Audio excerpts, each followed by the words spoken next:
우리 출애굽기 3장 1절부터 6절의 말씀을 한 절씩 교독하시고 마지막 절은 함께 읽겠습니다.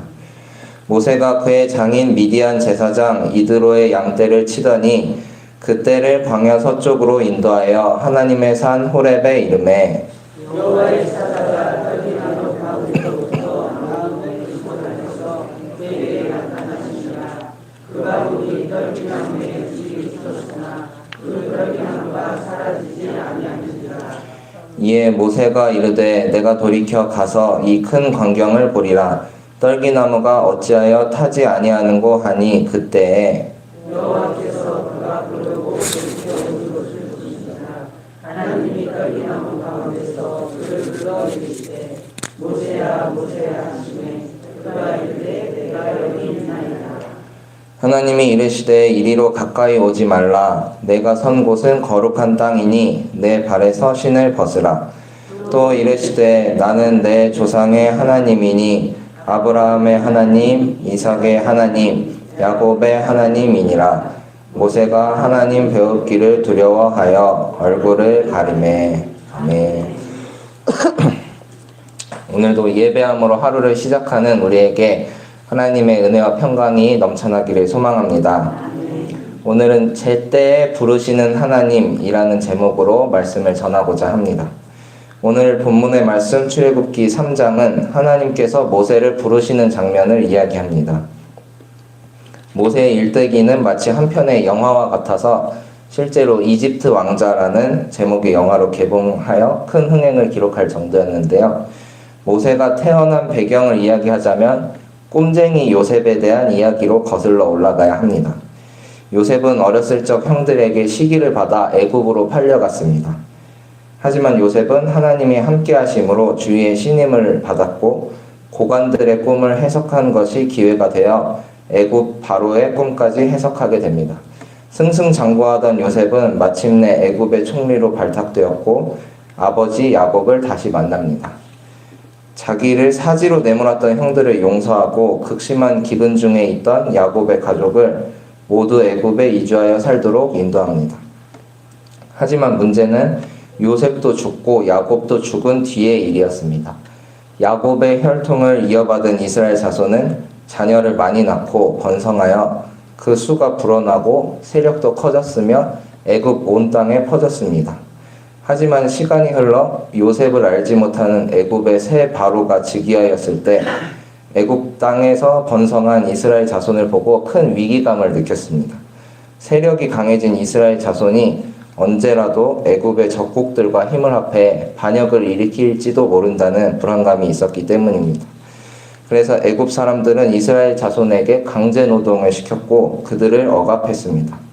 그러나 그들은 억압을 받을수록 그 수가 더욱 번성해졌습니다. 결국 애굽의 바로는 모든 백성에게 갓 태어난 이스라엘 남자아이는 모두 강물에 던지고 여자아이들만 살려두라는 명령을 내렸습니다. 그 시기에 태어난 아이가 오늘 본문에 등장하는 인물 모세입니다. 모세의 어머니는 모세를 살리기 위해 갈대 상자 안에 모세를 넣어서 강가의 갈대 사이에 놓아두었습니다. 그때 바로의 딸이었던 공주가 목욕을 하다가 이제 갈대 상자 안에 있는 모세를 보고 가엾게 여겨서 양자로 삼았습니다. 애굽의 지배를 받는 이스라엘 자손 모세가 애굽 왕실의 양자가 되어 성장한 것입니다. 하지만 모세는 자신이 이스라엘의 자손이라는 정체성을 가지고 있었습니다. 세월이 지나 모세가 어른이 되었을 때 왕궁 바깥으로 나가 동족인 이스라엘 자손이 노동하는 것을 보았습니다.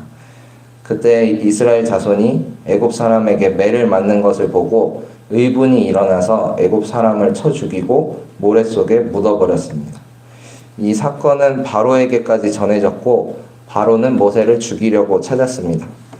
안 그래도 이스라엘 자손이 번성하여서 애굽에 대해 반역을 일으킬까 노심초사하고 있던 바로였기 때문에 왕궁에서 자란 이스라엘 사람 모세는 눈에 가시였을 것입니다.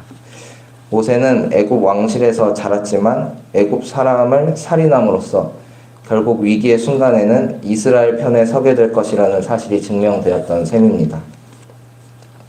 모세는 자기를 죽이려고 찾는 바로를 피해 미디안 땅으로 도망쳤습니다. 그곳에서 오늘 본문과 같이 모세를 부르시는 하나님을 만납니다. 오늘 본문의 말씀은 모세가 양떼를 몰고 광야를 지나서 하나님의 산 호렙으로 갔을 때 희한한 광경을 목격하는 장면이 나옵니다. 어떤 떨기나무에 불이 붙었는데 그 떨기나무가 타거나 사라지지도 않고 그 자리에 그대로 있었습니다. 그리고 타지 않는 떨기나무 가운데에서 하나님의 사자, 주님의 천사가 나타나 보였습니다. 모세는 이 놀라운 광경을 조금 더 자세히 보고 떨기나무가 왜 풀에 타지 않는지 알아보기 위해 가까이 다가갔습니다. 그러자 하나님께서 모세를 부르십니다. 본문 5절의 말씀입니다. 모세야 모세야 하시매 그가 이르되 내가 여기 있나이다. 그리고 이어서 이렇게 말씀하십니다. 내가 선 곳은 거룩한 땅이니 내 발에서 신을 벗으라. 고대 중동 풍습에 따르면 집안에 들어갈 때는 신발을 벗었다고 합니다. 신을 벗는 행위는 집주인에 대한 존경과 경외의 표시이며 손님에 대한 집주인의 초청과 환대를 의미했습니다. 우리나라 문화도 집 안에서는 신발을 벗고 생활하는 문화이기 때문에 그 신을 벗었을 때 느껴지는 친밀감에 대해서 공감하실 것입니다. 신발을 벗고 발을 씻고 자리에 앉아 음식을 먹는 풍습은 곧 손님에게 환대를 제공한다는 표현이었습니다. 그러한 환대를 받아들이려면 손님은 먼저 집주인의 공간이 거룩하고 신성한 곳이라는 점을 인식하고 예의 있게 그 공간 안에서 행동해야 했습니다. 이와 같이 모세도 불에 타지 않는 떨기나무 앞에서 하나님께 존경과 경외를 보여드려야 했습니다. 하나님은 모세가 선 땅에서 신을 벗으라고 명하시면서 하나님의 공간으로 모세를 초청하셨습니다. 모세가 떨기나무 앞에서 하나님의 음성을 들었던 그 순간은 하나님께서 모세를 부르시는 사건이었습니다. 내 발에서 신을 벗으라는 말씀은 신을 신고 왔던 모세의 삶과 하나님의 부르심 이후의 삶을 구분짓습니다.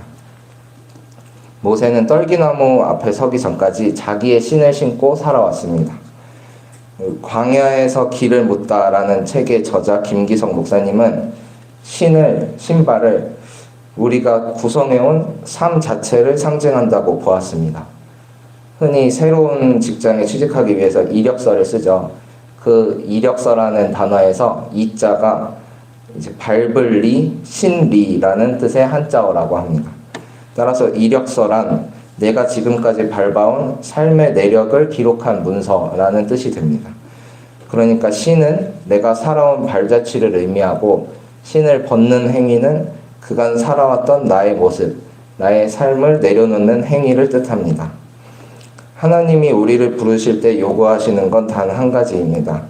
얼마나 많은 돈을 갖고 있느냐, 혹은 얼마나 많은 능력을 갖고 있느냐가 아니라 하나님의 요청은 분명하죠. 내가 선 곳은 거룩한 땅이니 내 신을 벗으라.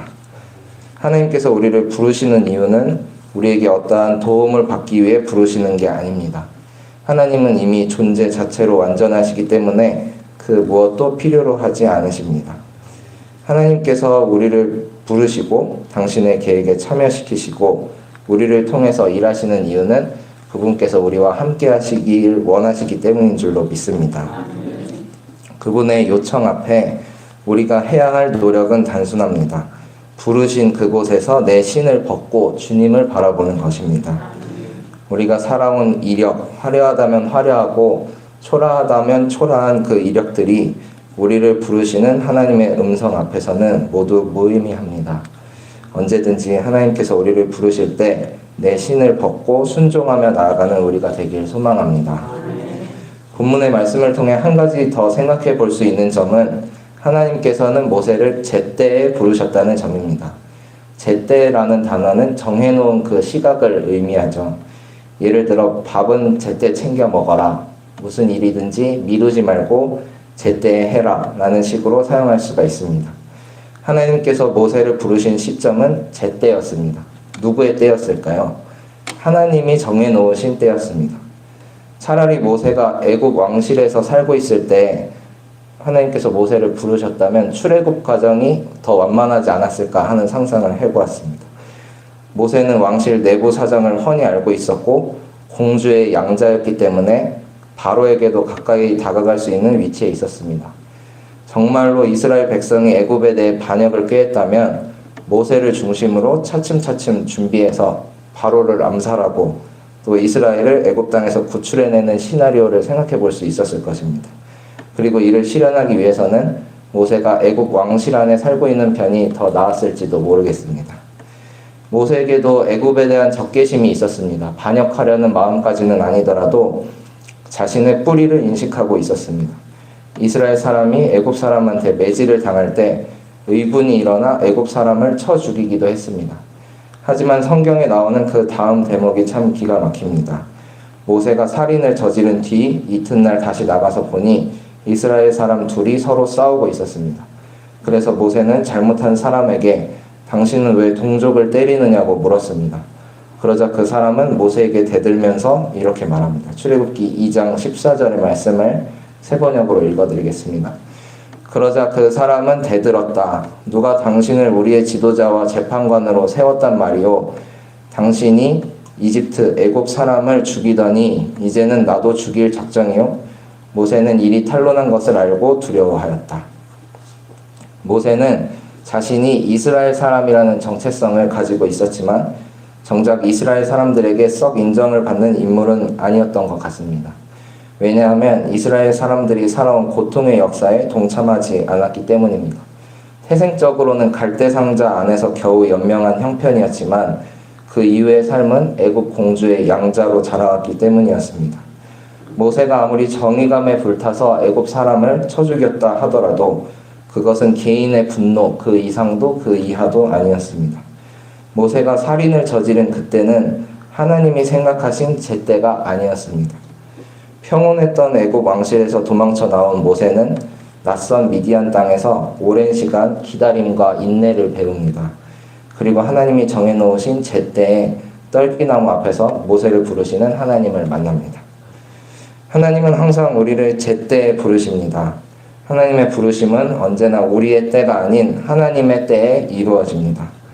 모세가 출애굽의 전 과정을 다 계획하고 하나님을 찾았던 게 아니죠. 모세가 하나님을 찾기 전에 하나님께서 모세를 부르셨습니다. 하나님의 부르심 앞에 우리의 역할은 오직 한 가지, 우리의 신을 벗는 것입니다. 제게도 부르심의 순간이 있었습니다.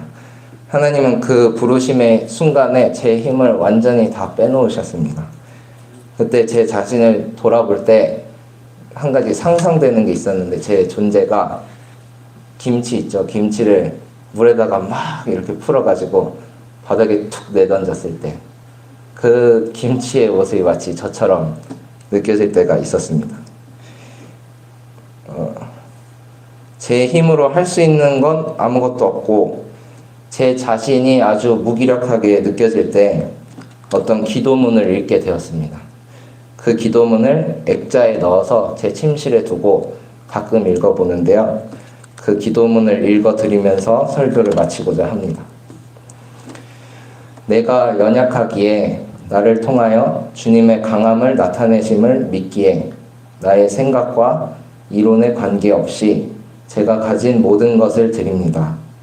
내가 가장 연약한 그곳, 한없이 무너지는 그곳에서 나의 연약함을 사용하셔서 주님의 영광만을 드러내소서.